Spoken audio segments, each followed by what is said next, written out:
to NG Motor Collective. This is a short video on how to get your brakes perfectly aligned to your discs, ensure maximum braking effect.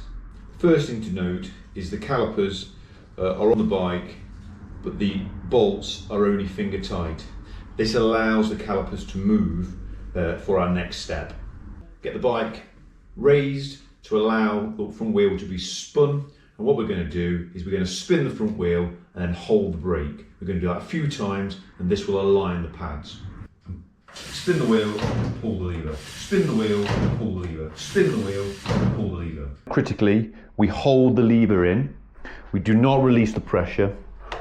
Now, with your torque wrench, we're going to torque up these bolts while still holding the brake lever in.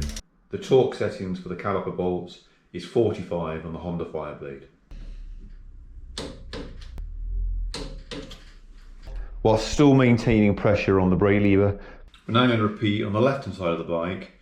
We haven't let go of the brake lever, so the pressure has remained on the calipers. This ensures the pads remain perfectly against the disc. Now I'm going to torque up this side as well. That's both sides of the bike now done. The brake pads are now perfectly aligned to that disc on both sides, ensuring perfect braking performance, optimal for this bike. Thanks for watching, see you soon.